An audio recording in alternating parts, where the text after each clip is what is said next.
Funky Politics. Funky Politics Show. Funky Politics. Funky Politics. Funky Politics. Funky Politics. Powered by MLGW. Memphis Light Gas and Water.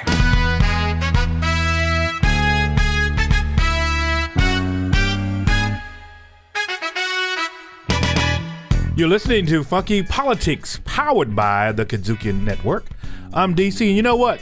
MLGW is our presenting sponsor, and they do a mighty fine job. We got the best drinking water in the world right here. Isn't that right, LT? That's right. But let's talk about Angela Rye coming into Memphis talking about working woke, getting a big check. She got a big check. She got a big check to tell Memphis about itself. How about that, MD? Funky Politics is tackling these issues like linebackers, breaking into them like computer hackers, sharing what you dare to tell, working our craft oh so well. So we go Sunday school year, not April Fool year. And speaking of Angela Rye,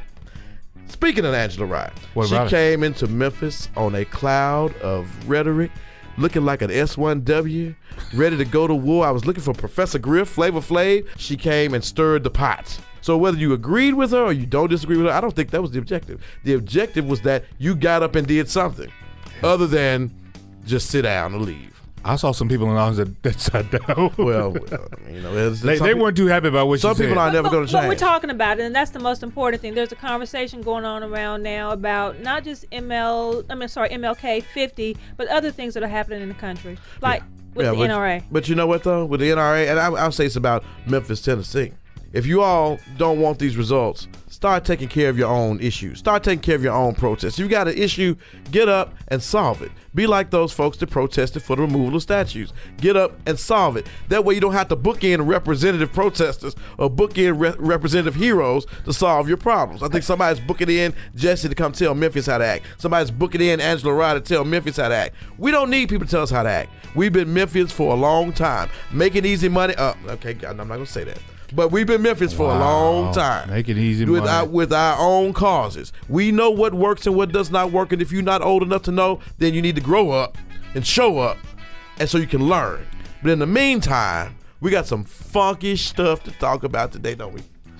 Sure we do. We always have funky stuff. But you know what? I want to make sure y'all remember now. What's that? Speaking of what's not working, Wendy Williams is not working anymore, you know? Wendy Williams? Wendy Williams, what? Graves' disease. She's going to take some time off, and she's going to check her health. We got to check her health out there. What's Graves' disease? It's a thyroid disease. And she's not working anymore at all? She's taking a 3-week hiatus from her show to take care of her health. I mean, might that have been the cause of her fainting a little while back? Actually, it was. Yeah, you mentioned statues, and I thought Wendy Williams. But anyway, talking about today's show, when we have people like a Howard Robertson, a Gerald Trotter, a General Bill Gibbons come in and have a conversation with us about fed up, about gun violence, we got to sit back and listen. Let me tell you something, folks.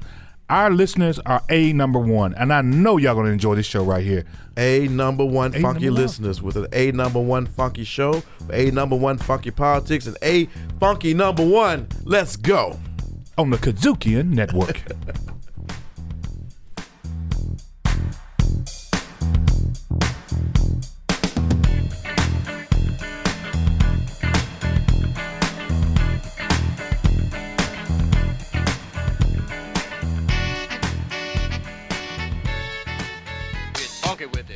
I'm Taquilla Banks, Executive Vice President with TNTP and a member of EdLock. This is Robert Jackson, National Speaker, Educational Consultant, and author. And you're listening to Funky Politics. Funky Politics. Funky Politics. Funky Politics. Powered by the Kazuki Network. Plus one lip sync champion, Latasha Peoples. Staring in the mirror, gonna change my ways. I wanna make Memphis a better place. I see a neighbor in need. What can be done? Instead of buying shoes or a pretty dress with just $1 a month, you can help the rest. It starts with you. Plus one.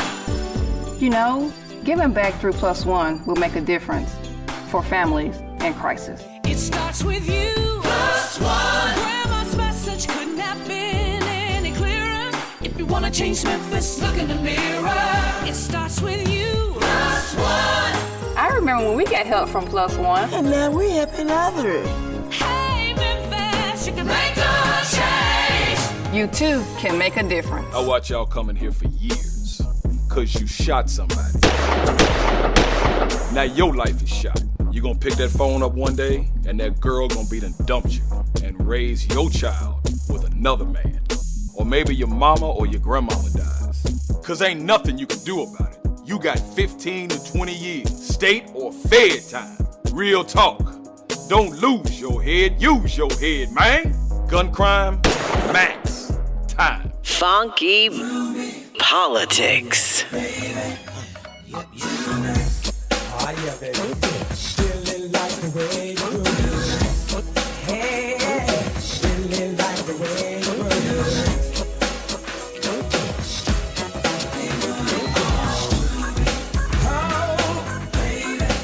You're listening to Funky Politics, powered by the Kadukian Network. I'm DC, one of your nice hosts on this show. I think I'm the nicest host.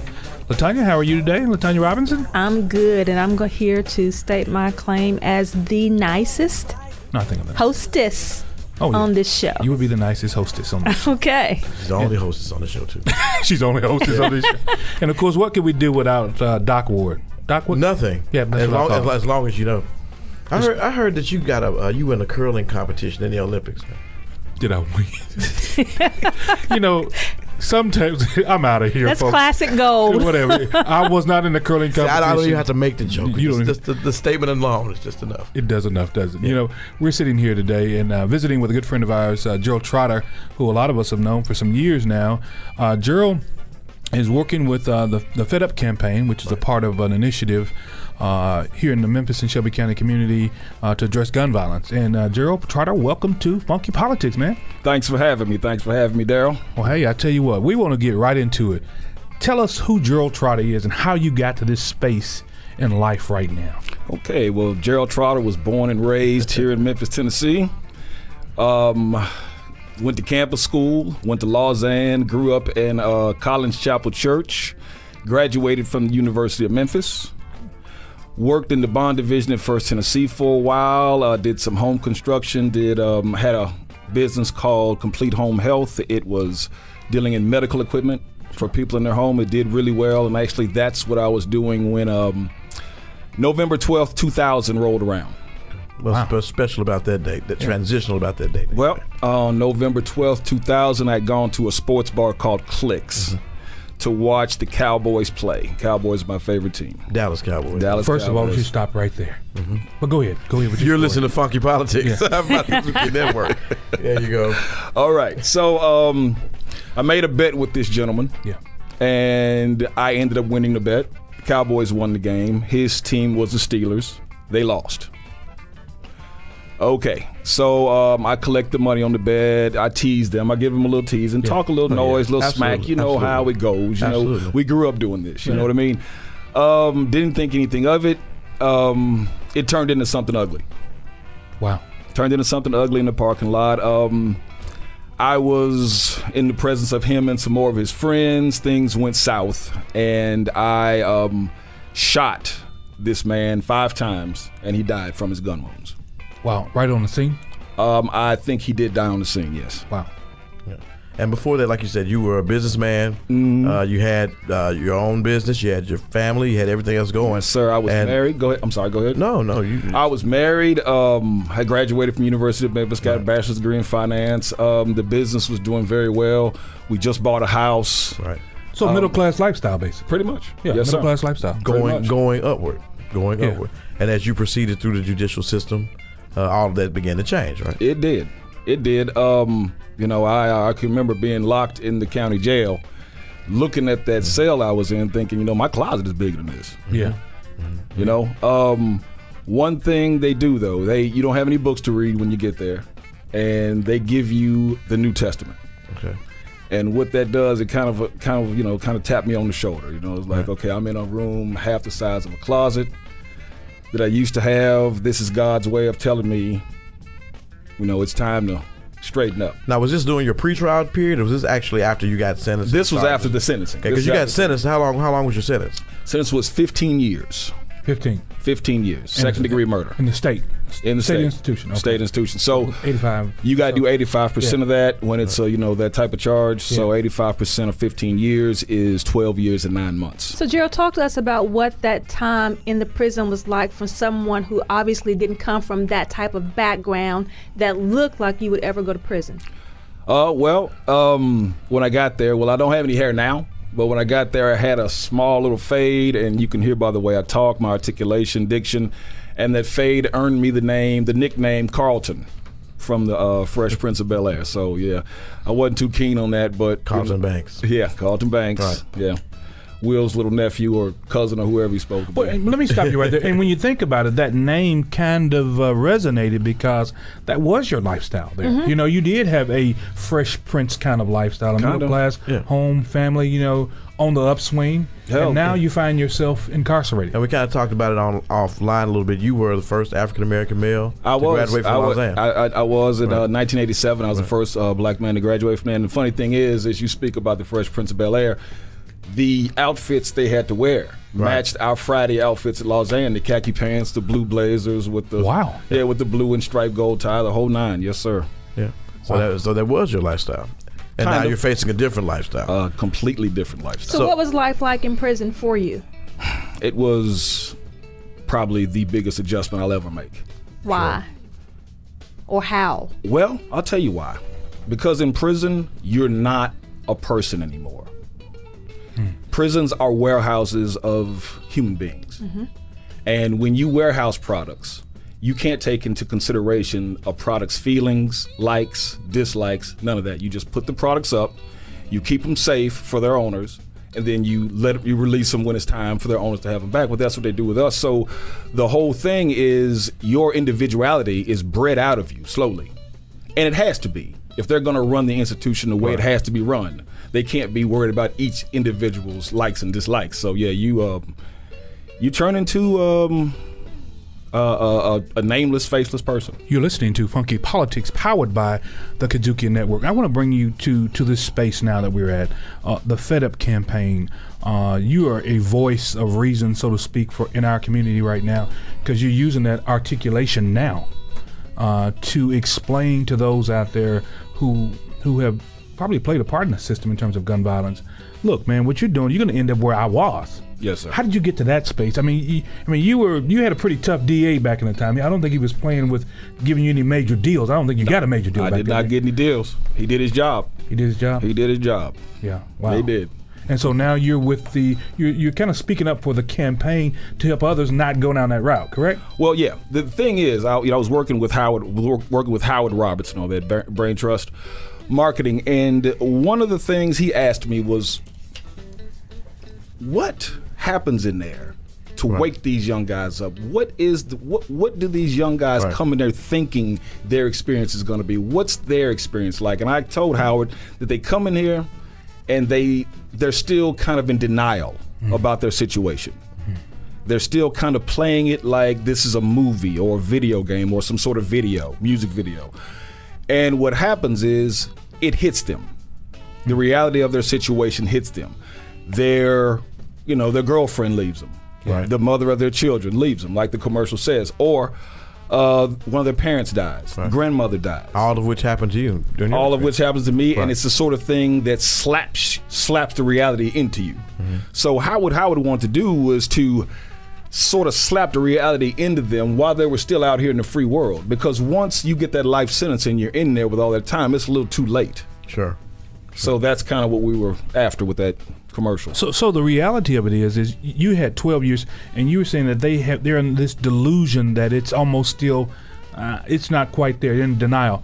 So at what time or what point in your 12-year period did you figure out this damn thing is real? I woke up one night, it was about 1 a.m, and it was maybe my, third or fourth night in prison. And I got up, and I remember I was hungry. So I looked out, I got up, and I'm thinking I'll go to the kitchen. Yeah, like all of us think. Go to the kitchen, Sure. Gets up and eat. Oh, well, no, there's no kitchen around. As a matter of fact, that door is locked. Let me look out this window. Well, the moon's pretty up there, but there's a barbed wire fence. And behind that fence, there's another barbed wire fence. And then there are 3, 4 more other barbed wire fences. Right. And I was thinking, my God, I'm in prison. Yeah. This is it. Mm-hmm. I am actually here. And it would have been very easy for you to break down then. But you didn't. No, I didn't. Well, I mean, you're going to shed some tears. Oh, sure. I mean, obviously, other than just you're that gonna shed some tears in there, but I'm saying with what you had and what you were looking, where your life was going at the time, it's very easy for you to just pretty much zoned out with everything. There's a point where everyone in there has to make a decision. Either you're just gonna go just all out, just prison, just in convict. You going to jail. You going to jail. Right. You going to jail. Or you're just gonna stay out the way, keep your head low, and try to do this. Make this as positive as it can be. Yeah. So if you had to channel on that night how you felt in order to get the young men today or the young women today to hear that story, what would you say to them to say, hey, brother, sister, don't make the same mistake that I made? That night, you mean the night that I woke up? If you're channeling that night and you had to give that person some advice, what would you say? Okay, this is what I'll say. I don't care how bad your situation is or how bad you believe your situation is, you are free. And you're born with two things in this world. You're born with your freedom and your health, and those are two things that everyone takes for granted because you've always been healthy and you've always been free. Right. You don't realize how important your health is until it's taken away, and you do not realize how important your freedom is. I told you about you just told me about in the audience about the life that I had. Right. I can remember going to the med once. I was hurt and I had to go to the med, and they were shipping me from 201 to the med, and I saw a guy on the street. His pants were too short. He had on a red sock and a green sock. He had on two different shoes and some mismatched looking jacket. And I envied that man. Mm-hmm. Wow. Envied that man. Seriously envied that man, because that man could do what he wanted to do when he wanted to do it. Because he was free. He was free. You cannot eat until they tell you to eat. You can't sleep until they tell you to sleep. So I don't care what it is that's happened to you. I don't care how mad you get. Right. It is not worth your freedom. Wow. On that note right there, you're listening to Funky Politics, powered by the Kazuki Network.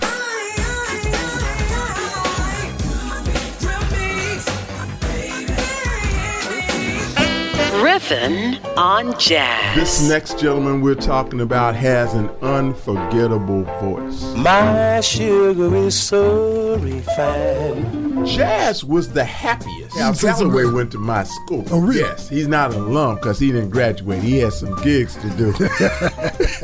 Riffin' on Jazz on the Kazukian Network. Funky Politics.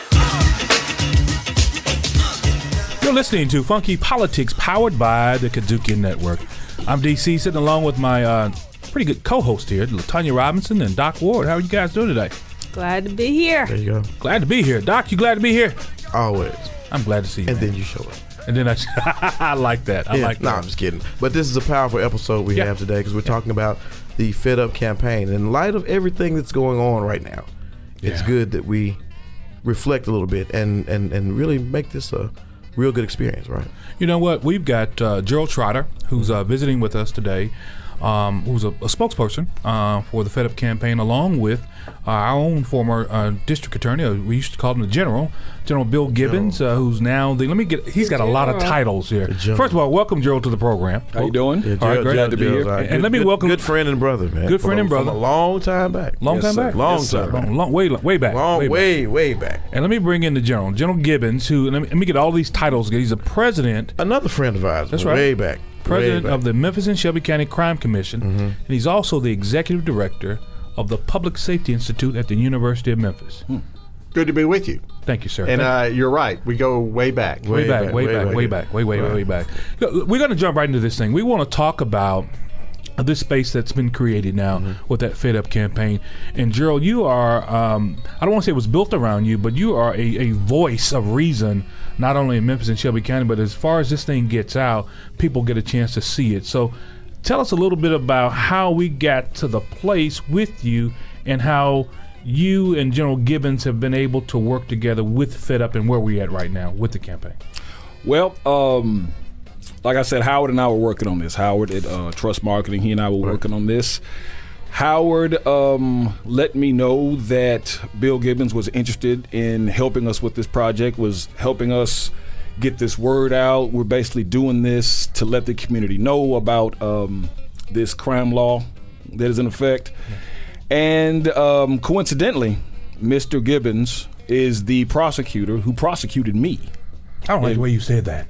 You said coincidentally, but I got you. Go right ahead. Go Coincidentally, he's the prosecutor that prosecuted my case. Yeah. So that was back in 2003 and 2004 is when I went to trial. 2 different trials. First one was a hung jury. Second one was a conviction. He did his job. There were no deals given out on my case. You know, my lawyers tried to, ask for a few deals, and there were no deals given out. And that was the position at the time of the district attorney's office. Was really that was no deals, none. I think that thing was going around, not only going around in Memphis and Shelby County, but also going around the state and also the country. Were they not, General Gibbons? That piece about no deals. I mean, well, in some parts of the country, we were not the first office to implement that kind of policy. Right. In fact, we kind of adopted it from New York City. Is a location that had been using that policy.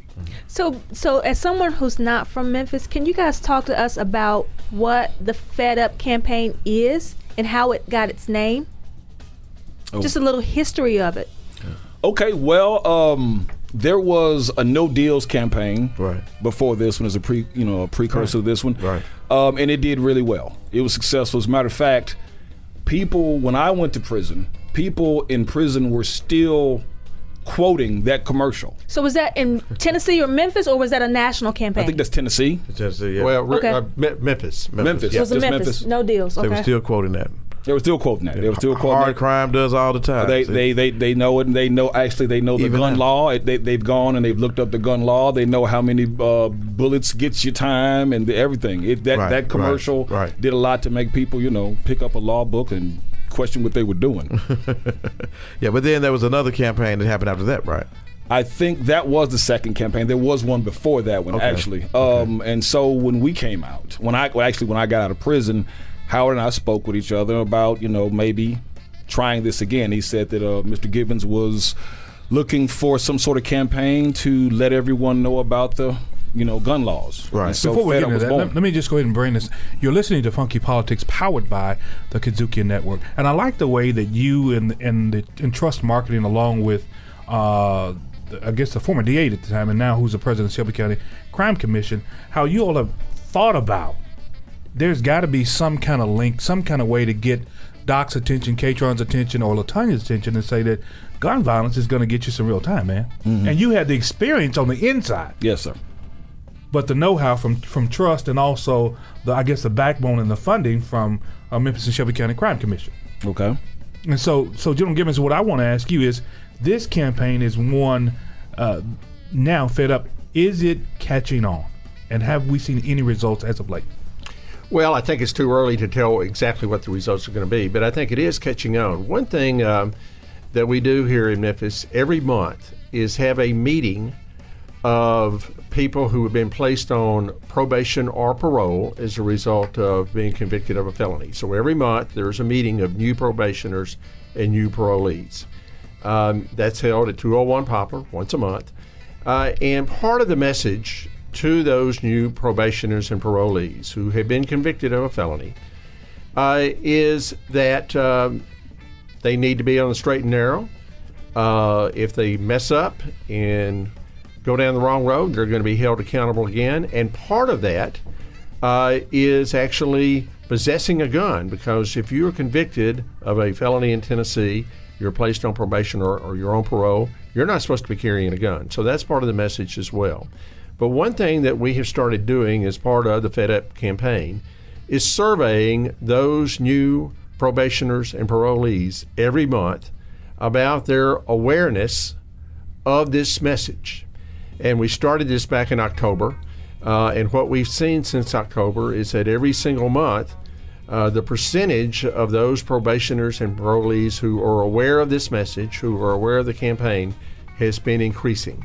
And that's what we want to see. We want them to be aware of the message, because at the end of the day, DC, what we're trying to do is change behavior. Yeah. To get people to kind of think twice before they carry a gun if they're a convicted felon, or before they use a gun. So it's really designed to change that behavior. So we're glad that percentage is increasing. So that brings up a good point. You have the attention of the people who are already in the system, in the process. But how does this message reaching those who may not have been caught yet? So the average guy on the street, or the average girl on the street who may have access to guns. How do we get them to know that there are stricter gun laws out there when you're not supposed to have them? Well, I've been going around the schools and talking. And when I go around to these schools and they announce that I'm the person from the commercial, they've all seen that commercial and they all want to talk about that commercial. So the commercial is cool, right? So you gotta give us the line, right? You gotta give us the line in the middle of the segment here. Give us the line. Don't lose your head, use your head, man. Okay, so I have to ask. You said man. You got a very strong voice here. Yeah. That's because he's trying to get a point across. I think he made his point with me. I hear Ice Cube. If you said it like you would see the gun-toting population. I hear Ice Cube, but I want you to say fool. Why don't you say fool? Because this is not L.A., this is Memphis, and we say Maine. Thank you. Maine. So it's a geographical piece in terms of getting to know who your targets are, so to speak. I mean, we know what we say in Memphis and how our language and what we use, and so now, General, with this commercial and with the startup in October, I'm assuming of this new FedUp piece, and we don't have the data right now to back it up to say that it's made a lot of impact, but we know that we are making some impact with the parolees and parolees and probationers, right, on a monthly basis. Yeah, we know that. Also, and we're not there yet, but we've been talking to the Shelby County school system about also surveying students. Now, we're not there yet. Yeah. But I think that can be a real indication of whether we're reaching a much broader audience with this message. Yeah. But, I mean, and the program and the approach of it from a law enforcement perspective seems to have the potential to be very effective. But we do understand that it's component to other things, because obviously, no one is just unilaterally making the decision to pick up a gun and do anything. There are always other factors that are involved. Some of those things may be outside of your purview to deal with. But are you enlisting other resources from other organizations that deal with things like, the basis for how crimes get started, or how a crime evolves to a point where someone's picking up a gun, social issues, or socioeconomic issues, poverty, employment, and things like that? Are you all enlisting assistance from those folks to help you all with it? Because without it, you have just a program out there eliminating guns through educating about law. Some people might not get that because it's such a complex issue. Are you all trying to get bring on any other partners to your effort? Well, yes, and I think DC alluded earlier to the Crime Commission. We have a crime reduction plan called Operation Safe Community. It's a 5-year plan, and the great thing about that plan is it's very balanced in its approach. Yes, there is a suppression or enforcement element to it, but there's also a prevention element, an intervention element. Yeah. All of that is important. And if I could just quickly mention some examples. Sure, go ahead. I think a great example of a prevention element is mentoring in our community of young people. I think that it's a critical part of really making our community safer over the long haul. I have often said that there are at least 10,000 young people in this community, probably more, 10,000 at least, who could benefit from one-on-one mentoring. What would it be like if in the city of Memphis we had 10,000 responsible adults stepping forward to mentor one-on-one kids who could really benefit from that? We'd be on the front page of the New York Times. About life lessons, not just about life lessons. Right. Intervention efforts. Let me mention 2 examples. First of all, drug treatment, I think, is very important in terms of trying to move people in the right direction. They may be going down the road of engaging in crime, breaking into homes, breaking into cars to support a drug habit. Then that could become could evolve into violent crime. Drug treatment's very important. A second example is really trying to move our young people in the right direction before it's too late, and really addressing what's going on in that young person's life when that young person has the first encounter with law enforcement. Right. And not wait until the second, third, or fourth encounter. About 40% of all the young people going through our juvenile court system are repeat offenders. They've been there before. So we need to do a better job of addressing what's going on in that young person's life during that first encounter. So those are examples of intervention. But I think we've got to have that balanced approach, and the Operation Safe Community Plan recognizes. Let me mention one more in terms of intervention, really, and that's reducing the number of repeat offenders among our adult population. Gerald, I think, can really talk about this, but a lot of ex-offenders coming out of prison, they don't have the skills or the wherewithal that Gerald does based on his background. And unless we try to move them in the right direction very quickly, the chances of them being a repeat offender are pretty great. So one thing we're focusing on through the Operation Safe Community Plan is a transitional work program to try to get ex-offenders into responsible jobs, having that transitional work program so they really learn the skills, kind of the daily skills they need in order to be successful on a job. So that's another example of what I'd call intervention, really trying to move those individuals in the right direction and increase the likelihood that they're not going to be repeat offenders. Let me stop you right there, Joan. You've got a great bully pulpit as being the president of the Memphis and Shelby County Crime Commission with that intervention piece, especially transitional work, and your character along. You know all these business people in Memphis. You know the movers and shakers. Are we getting enough support from the business community? Because if you put out too many Gerald Trotters who don't have the laws and who don't have the Memphis background, you will get those numbers to go up again. What can you do? And the mayor and what can you all do to get those numbers up there where people are offering more jobs? That's what it is. DC, you must be reading my mind. Yes, sir. Because I'm a mind reader. One thing we're working on, and we hope to do this in May. Don't hold me to that date, but I think in May.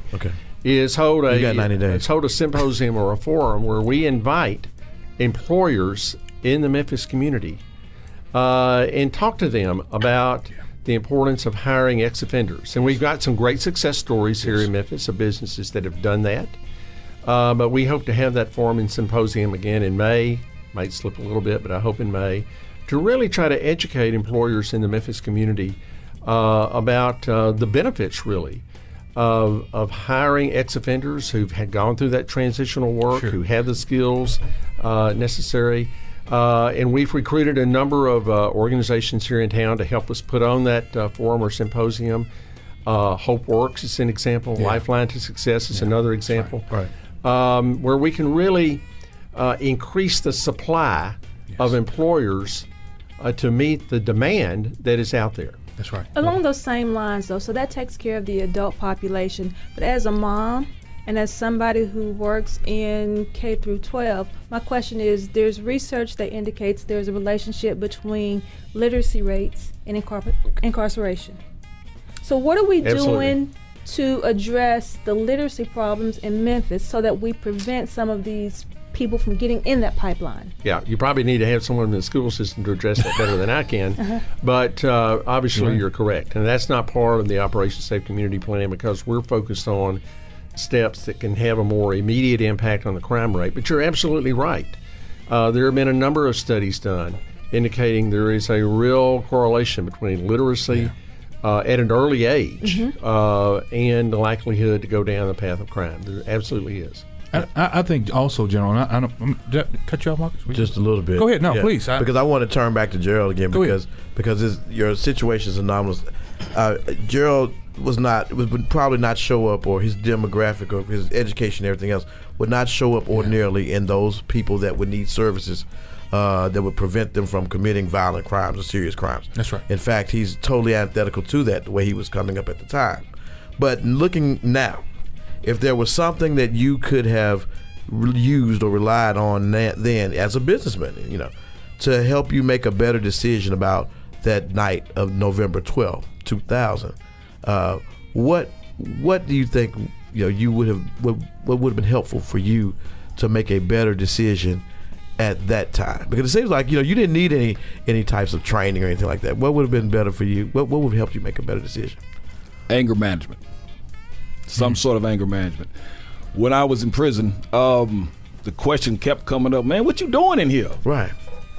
Because everybody's in there on poverty crimes. Right.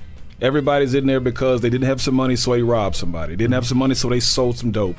They didn't have some money, so this happened. They stole something. So they needed, training. They needed the GED. They needed a trade. They needed something. My deal was just working on my anger, my pride, that sort of thing. So yeah, anger management, teaching these young. When I talk to these kids, I talk to them about their anger, their angst, because they got this testosterone built up in them. At 17 years old, a young man is full of testosterone. Right. But what we don't know is that his frontal lobe is not fully developed. That's true. So he's got, like Howard used to say, a half a brain. Right. But he's hopped up on testosterone. Right. I've got a 17-year-old. I know what you're talking about. Okay. I got one. I know. And I remember you too at 17. We were 17 together. Yeah. Absolutely. Doing 17-year-old stuff. And we had half a brain. And we were hopped up at home. Yeah, we were hopped up on testosterone. Absolutely. And you have angst. Especially, if you don't have a father in the house. Right. I had a dad that was around, but a lot of kids, they don't have a dad. There's a voice that I talk to Howard, that I talk to these kids about. There's a voice that you hear in your head before you make a bad decision. Wow. And that voice sounds like he's on your side. Mm-hmm. Mm-hmm. And the thing is, and you act in that moment because that voice is telling you, man, don't take that crap. Mm-hmm. Mm-hmm. And here's the problem. When you haven't had a male in your life, a father, you think that voice are your manhood instructions. Wow. So you make mistakes based on that voice. And so when I talk to these kids, I ask them, what does your voice sound like? They're like, well, what voice? Oh, come on, I want to hear the voice. Right. When somebody bumps into you, when they step on your shoes, when the teacher tells you, what's that voice? Let me hear what it sounds like. They come to me, well, I'm going to tell somebody you shouldn't be doing this. No, that's not what the voice sounds like. No, it's not. That's not what the voice sounds like. It sounds more like to use your head before you lose your head. Let's hear the voice. So you got to say the voice. Do it. What's the message? What's the promo? I like it. Don't lose your head, use your head, man. And that's how the voice is going to sound. Right. It's going to sound like, man, we putting your hands on me, because that's the voice I heard in my head on November 12th. And it does, and you don't have to be in any kind of social issue. It's just that voice that comes. Just the voice that comes. But you know what? You talk about that voice, and all of us at this table have been brought up in a church environment, yes, sir. And we've all heard that, but that yet still small voice. And that's I think sometimes what we miss, that yet still small voice. Yes. I've had my issues. We've all had some issues in our lives. Yes. But that yet still small voice is what has brought you to this table now. Yes, sir. Let me follow up on that, DC. Yeah. Listen to this. The thing I tell those kids is that voice that you hear is loud. Because you've been feeding that voice your entire life. Wow. Now he's fed. Wow. He's healthy. He's fed. He's talking loud. He's telling you what to do. Problem is, that other voice, that quiet voice, he's like, you should go home. You don't hear him. Man, let that go, man. For the other guy, you don't hear him. But the thing is, if you feed that other voice, if you start listening to that other voice and ignoring that voice you've been listening to, that voice will get quieter and that other voice will get louder. That's how that works. Wow.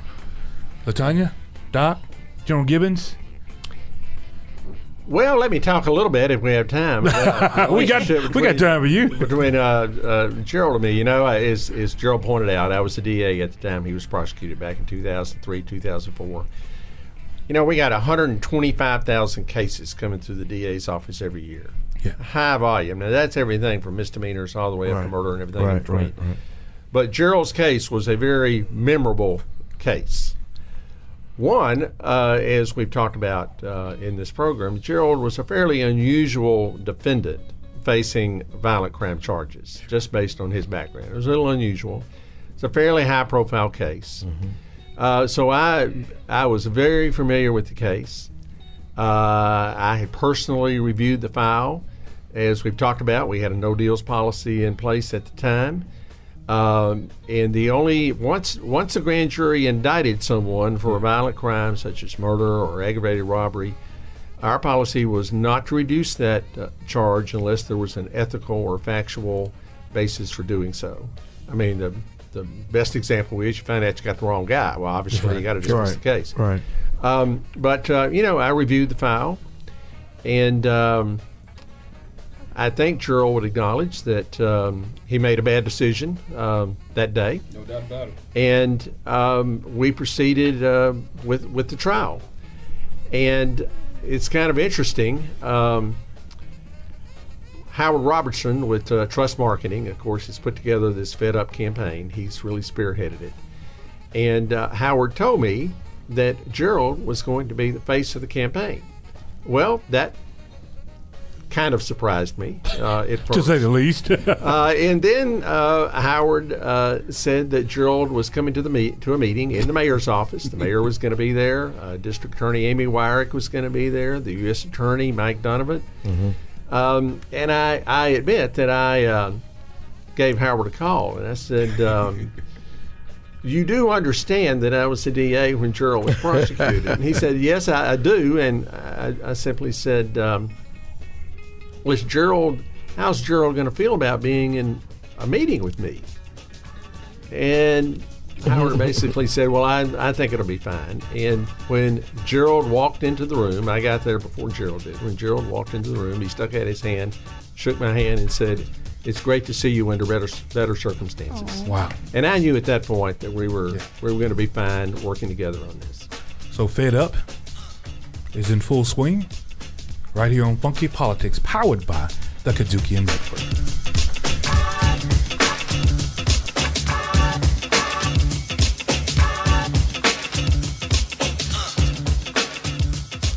Funky Politics.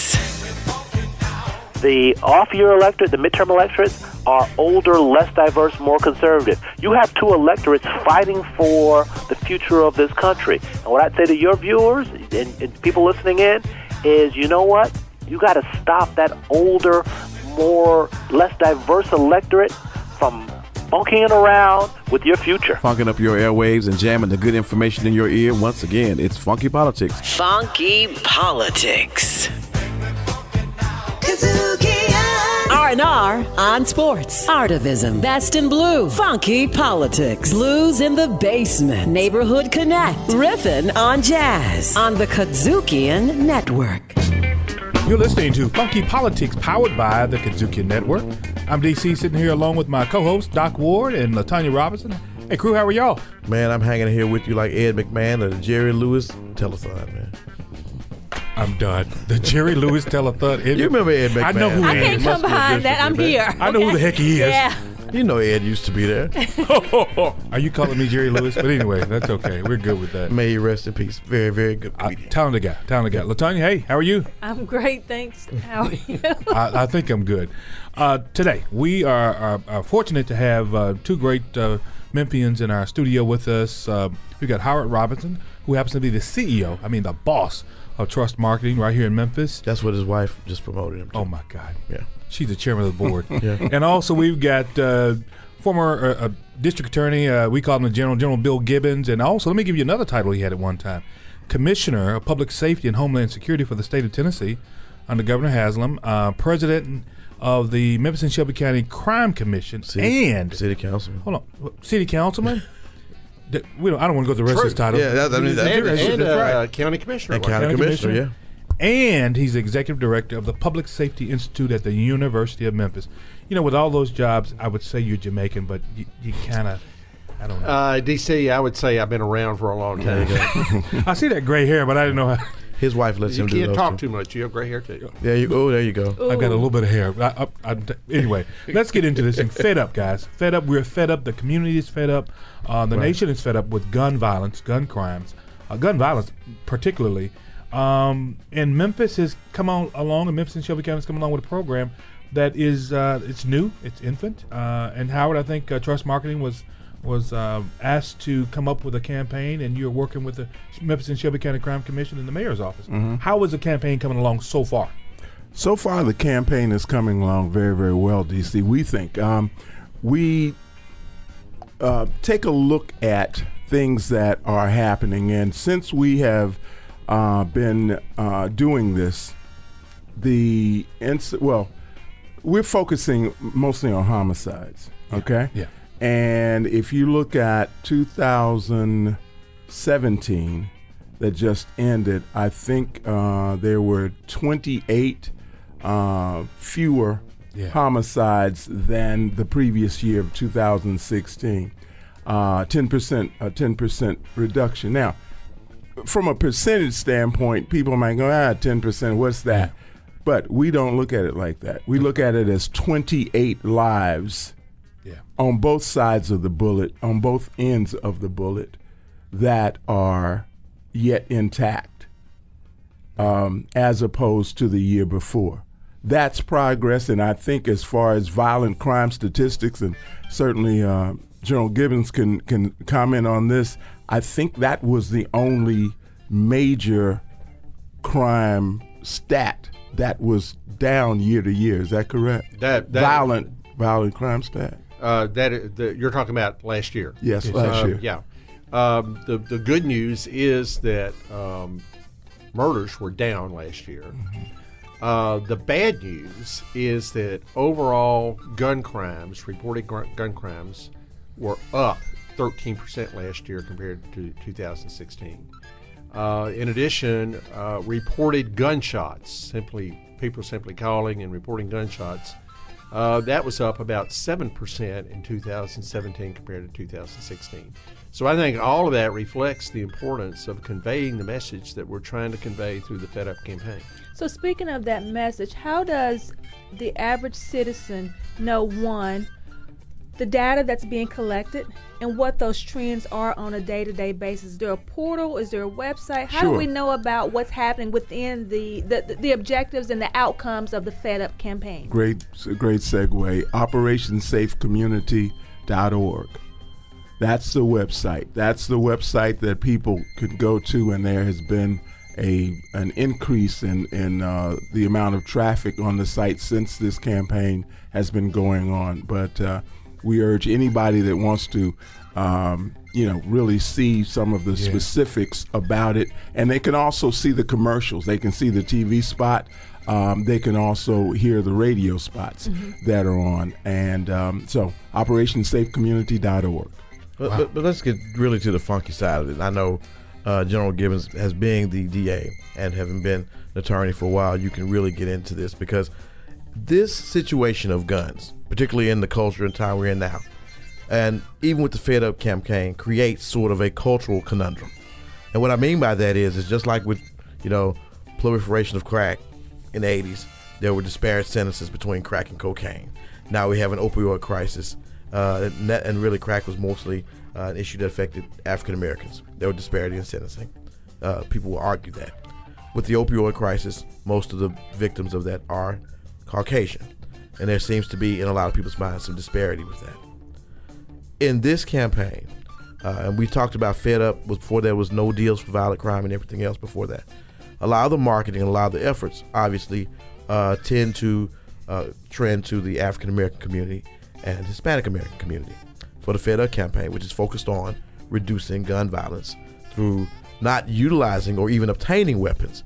First of all, not committing crimes, but definitely not doing it with weapons. But at the same time, the NRA is on a vigorous campaign for people to obtain, purchase weapons, for teachers to be armed, for other people to be armed, and not without any, because I don't think people realize when you have a profession and you arm yourself, there's a certain psychological testing and a lot of other things that have to go along with that cost a lot of money. But there's a lot of that in the campaign for trying to curtail gun violence through more guns. Now, even though the last school shootings and the mass murders that have occurred since Columbine, and then in South Carolina, the 317 or so terrorist acts that have occurred over the past year, predominantly those were Caucasian Americans. So you see, there seems to be in a lot of people's minds that there's that society is telling African Americans, put your guns down because you're too violent with them, but by the same time telling non-African Americans, go out and purchase weapons for whatever dangers that may occur to you. How do you manage that in your marketing and through your efforts, especially when you have that being perpetuated, or at least that sort of philosophy being perpetuated by journalists and other people? I believe it was Angela Rye that came to Memphis just recently and made the statement, and I would quote her here, if you would indulge me for just a second. I would quote her. I think what she said exactly in her speech was something to the effect of, the Fed Up campaign, which purports to be tough on crime, but is overwhelmingly adding to the number of black people who are serving mandatory minimums in our prisons. We can't be afraid of progress, Memphis. It's tight, but it's right, and we can walk forward together, but the choice is on you. So now you've got someone that's basically made a direct correlation between fed up and mandatory minimum sentencing. So how do you manage this campaign in a manner that addresses what we're ultimately trying to do for everyone? Get guns off the street, no matter what your culture is, while at the same time trying to preserve people's rights, of course, to obtain weapons or whatever the case may be. How do we manage that? You're listening to Funky Politics, powered by the Kazuki Network. Well, I can speak to it from a marketing standpoint, and the way we manage it from a marketing standpoint is by staying in our lane and understanding what our objective is. This is not our first rodeo. We've been working together with Bill since the No Deals campaign years ago.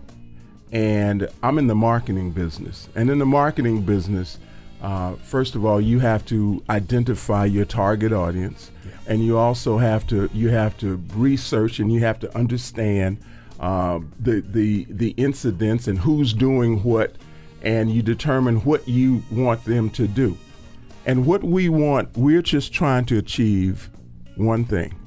We are trying to get inside young males, target audience is 18 to 34, inside their heads. Are they African American, or are they, males 18 to 34. Matters, it's race neutral. It's race neutral, but we're in Memphis, Tennessee. So, when you got 60-something% of the audience of the population that you understand who they are, and then you also look at stats and you see who's committing what crimes. So that's all a part of the background and the research that we do. So we are seeking to talk specifically to them because this is the only campaign that's talking to them. See, everybody else, I've got all the respect in the world for Angela Rye and think she does incredible work. Sure. But she doesn't know a lot about the background of what we do here in Memphis. Here in Memphis, we have a need to talk to them specifically, and we're the only ones that are doing it. We are talking to the target audience, males 18 to 34 years old. We do it in their vernacular. We do it on their media, the media that they listen to and watch and whatnot. Everybody else is eavesdropping. So what we are trying to do is not get guns off the street. It is not the panacea, the be-all and end-all to everything that is wrong in urban Memphis. What we are trying to do is to reach and affect them so as they will not pick up a gun or use a gun that they already have. Yes. Right. I mean, the proliferation is out there, and shoot somebody. So Howard, how do you measure that success? How do you know that the message that you're trying to get or how you reach those guys is successful? What's your metric for that? Our metric for that is, and that's a great question. Our metric for that is the reaction and the feedback that we get. When we get feedback from radio stations that we're advertising on, that people are calling the station to request the commercial like it was a song, then we know that we're reaching and affecting somebody. When we when on social media and everything, it becomes a part of the vernacular, the iconic kind of vernacular in Memphis. Absolutely, even outside of the demographic that you're trying to affect. Definitely, very, very definitely. Right. One of a weathercaster back during the ice that we had in town, the bad weather that we had in town, was doing a Facebook Live thing, and he said before he did it, he said something like, "Don't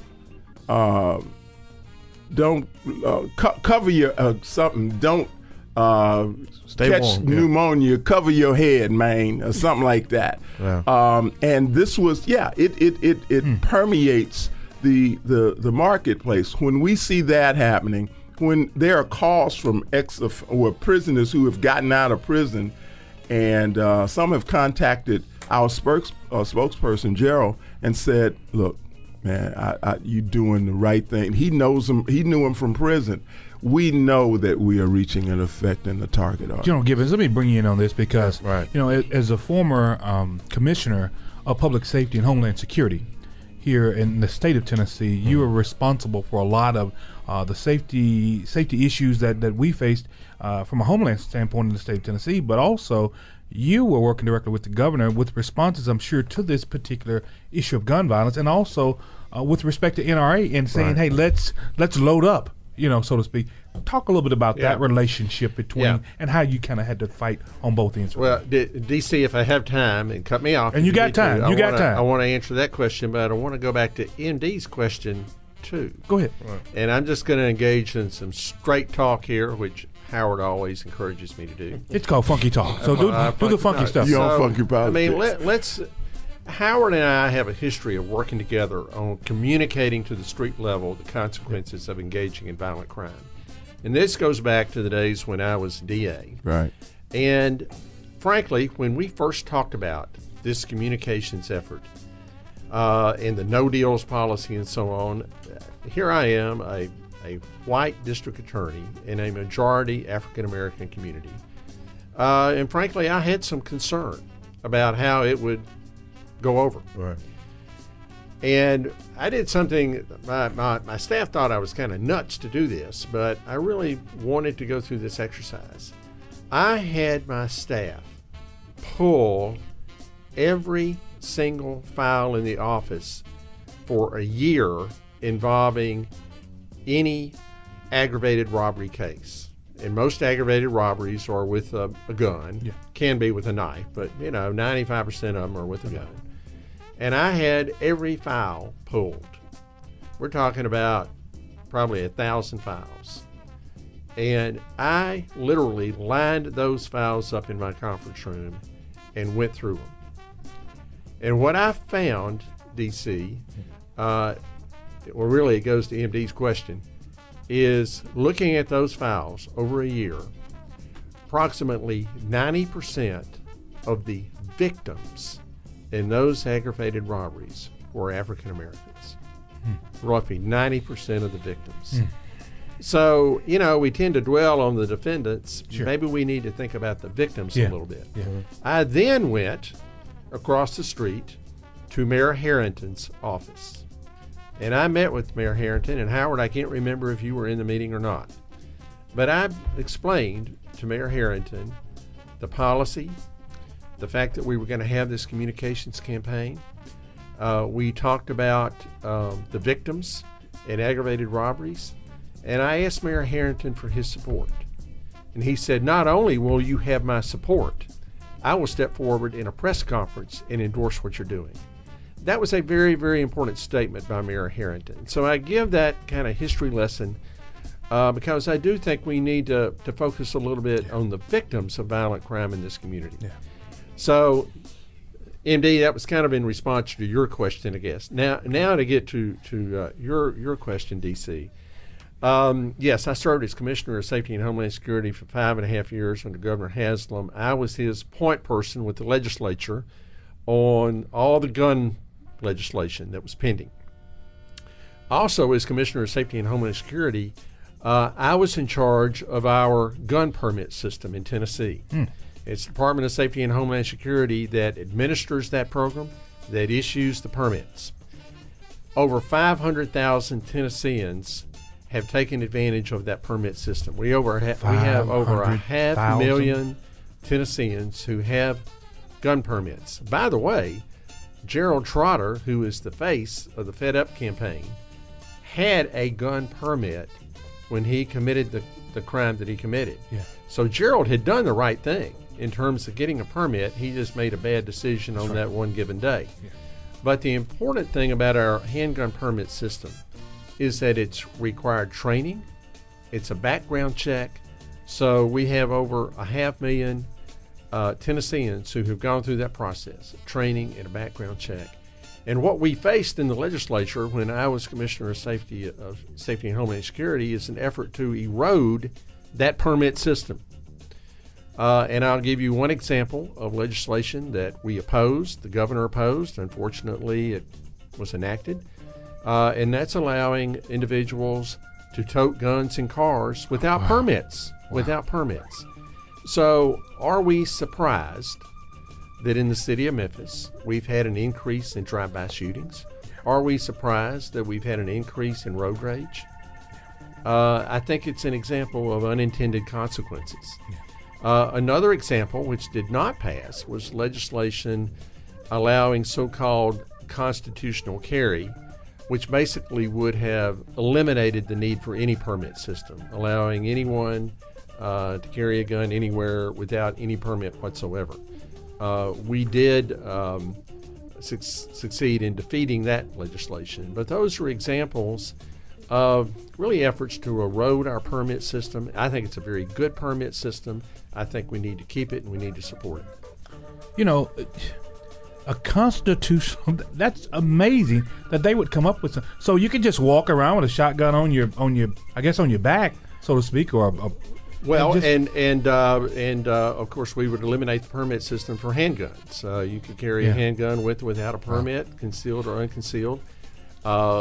Again, that legislation was defeated, it's an example of an erosion of what I think is a very good permit system. Is it a rural versus an urban fight in Nashville in the legislature when it comes to things? Because I would think in a city like Memphis, we didn't need that. But for somebody to come up with that, did that come out of Meigs County or somewhere like that, or Grundy County? Couldn't have come out of it. To some degree, it is rural versus urban. Okay. But also, I think to some degree, it was legislation that was enacted with unintended consequences. People didn't really think it out totally. I mean, they were thinking in terms, well, you need to have a gun in your car to protect yourself in case of a carjacking or something. But they didn't really think about the consequences of allowing anybody, with the exception of a convicted felon, anybody to carry a gun in a car without a permit. Wow, amazing. Completely amazing. You're listening to Funky Politics, powered by the Kazukian Network. Funky Politics. Artivism. Artivism features conversations with artists, creatives, and citizens working at the intersection of art and social activism. And I'm Linda Steele, your host.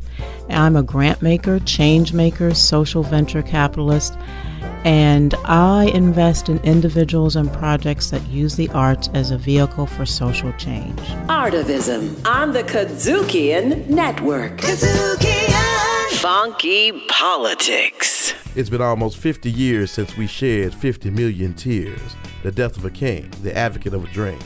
An audacious position, a revolutionary decision. Initiated with precision, designed to eliminate division.